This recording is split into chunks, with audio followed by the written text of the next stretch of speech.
Di saat gaji PNS naik, kami petani tidak ribut. UMR naik tiap tahun, kami pun petani juga tidak ribut. Giliran gabah harganya 9.000, beras 17.000, pada teriak-teriak sama presiden, turunkan harga beras, turunkan harga beras. Buat yang suka teriak-teriak, beras 17.000 dimakan sekeluarga, kenyang sehari.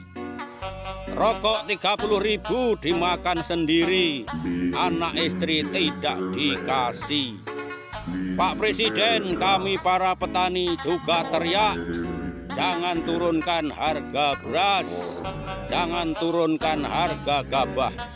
Bagusnya naikkan lagi, biar para petani sejahtera. Masalah